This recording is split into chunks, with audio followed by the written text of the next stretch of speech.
Hey guys, what's up? It's Anna and McNeil with another Q&A, and we're gonna try to do this one in one take, so there'll be less editing, and we can just post it up live today. So I guess it is what it is. You're gonna get what you get today, but we're gonna really be going over 3 questions today, and we're gonna try to keep it under 10 minutes. Okay, so hang in there, and we'll go through your questions. I think they're all really great questions this weekend. Yeah. And let's get right into it. Sorry, let me get comfortable here. Okay, so the first question, it's a question we get.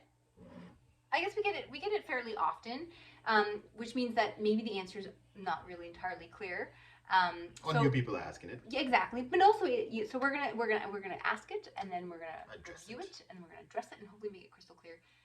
So the question is, in Ontario, how many cars can you flip in your name before getting a dealer license? Before OMVIC considered you a curbside, technically, and before you get in trouble. Right, and the subscriber is actually specifically asking, is it okay to sell 6 cars under my name without a dealer license? Right. So the easy answer for that is 0. You're not supposed to be selling any cars for profit / quote unquote flipping, or you'll get in trouble with OMVIC. Okay. Now, what I have been trying to explain very cautiously, because we don't have OMVIC is watching those videos. They might be a subscriber. You don't have OMVIC subscribe here, so we have to be careful. But I want to give you the idea is I want to give you the right information, the legal information. And if we want to leave on the edge a little bit like everybody does and play in the gray area, that's on you. But I have to give you the right information so that if you do what I say, you don't end up with a $25,000 fine from OMVIC. That's not going to be cool. So if I tell you what the right thing to do is, then you can know what to do. Now, basically, as long as you're selling a car for the intention to make money, so you bought that car, you're fixing it, and you're flipping it, it seems like it's a business. And keep in mind, OMVIC is motivated financially if you're a dealer, because every car you sell, is it $5 or $10 a bit now? About $10 a car. So OMVIC is losing out on their money if you're not a dealer and you're flipping cars, right? So you're taking from their bread. That's no good. OMVIC doesn't like that. The way you can get away with it is, or how I say the safest way to do it is, you have to prove, or if you're selling a car for like your personal car. Now, if you have 5 cars on your driveway and they're not plated and you're trying to flip it, then it's obvious that you're flipping those cars for money. So you can get in trouble with OMVIC.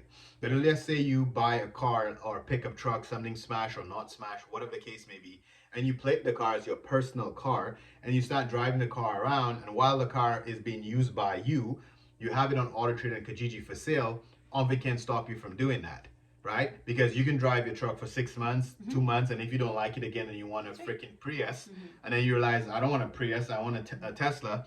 The point is, you have the right as a human being to change your car as often as you want. But if OMVIC suspect that you're flipping cars for profit, you can get in trouble. So let's go for an official quote from OMVIC's website, what they say about that topic. Yeah, so we'll post this in the description, because actually OMVIC has this exact question on their website, but it's so hard because you have to dig for it and it's not obvious, right? But literally in their frequently asked questions section, in the before registration section, which we're going to link in the description, literally OMVIC says, how many vehicles can an individual or company sell without being a registered dealer? And their answer is, there is no minimum number of vehicles that can be traded before registration is required. Trading even one vehicle is basically not allowed. And it says, note, individuals selling their personal vehicles, that is, vehicles not acquired for trade but for personal use, do not require registration. So they do put that in there. Exactly. So that's exactly what I mean. This is the gray area I'm telling you can live with. So let's just say your story has to make sense. That's right. I bought a pickup truck because I wanted to be a landscaper. I bought the truck, I used it for 2 months, and I realized, fuck, I don't want to cut people's grass. You know what I mean? You put your truck up for sale. What is the intention when you bought that vehicle? You bought it because you're trying to start a business and you change your mind, right? But if OMVIC suspect you bought the vehicle because you're just purely trying to sell it, you will get in trouble. It's not about you could or you should, you will get in trouble. So the idea and the whole point of this channel is to try to tell you what the right thing to do is. And then if I can help you actually get your license to do the right thing, that is the best way. But if you want to sell cars, it has to be your personal cars. Get it? Exactly. I think we can move on from that question now. Let's move on. Cool. This one is more of an elaboration from last week's video. So he's asking about, our last I Q&A see. is asking about paying off a lease or something. I just and now wanted you're to gonna reiterate. what I meant by selling the leased vehicle is that if the customer is willing to pay cash for that specific vehicle, would I be able to use that money to pay off the remaining balance on the lease before I actually transfer it under their name? I would say treat that just like a trade-in. So whether it be lease or the car has a lien on it for loan, you treat it the same way. So you would contact the leasing company, which is could be Honda, Toyota, whoever it is, or whoever has the lien if it's a bank, and you ask for a payout statement, or in this case we call it a lease buyout. They would fax that to your dealership what that amount is owed. You negotiate whatever the customer pay you, and yes, you can use that money now to pay out the lease or pay out the lien, and then you can transfer the car to your dealership name, so you can now resell it. And I think hopefully that answers your question clearly this time. Now I understand totally what you are saying. Okay.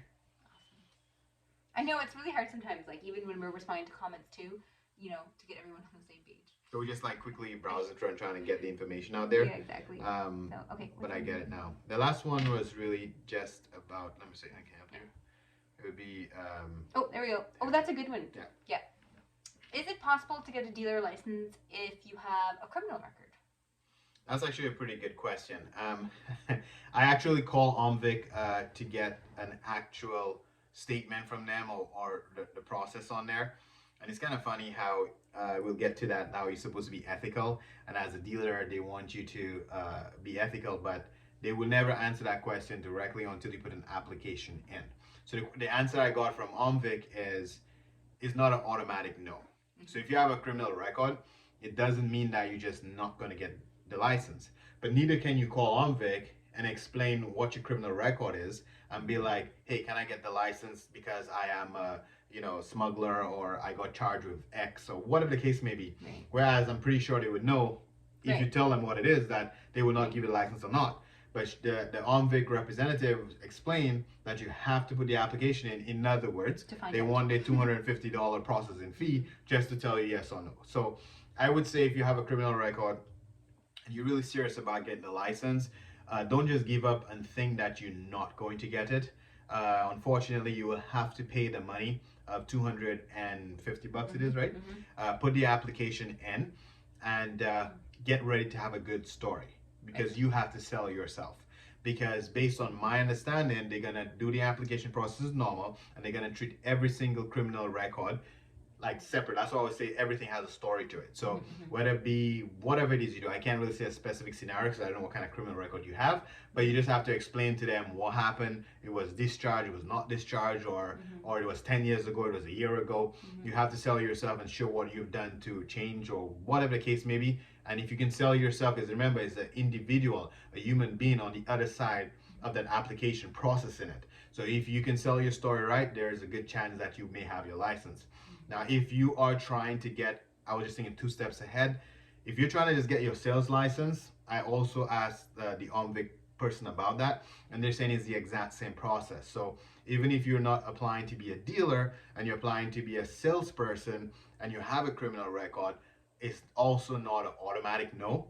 It is something that they would have to basically process the exact same way. It's like on a case-by-case basis. And so basically you're free to apply, and they are willing to review your case, and they will determine, I guess the bottom line is they want that $250, bro.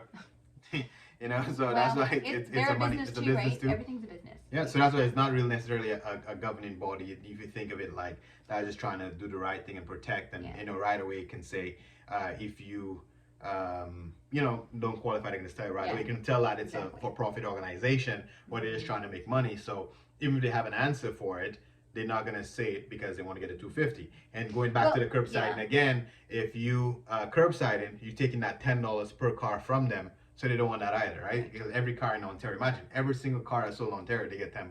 That's a lot of money. You know what I'm saying? And also like the whole thing about criminal record and all the stigmas and all that stuff. So the whole idea is that OMVIC is there, and they hope to basically create.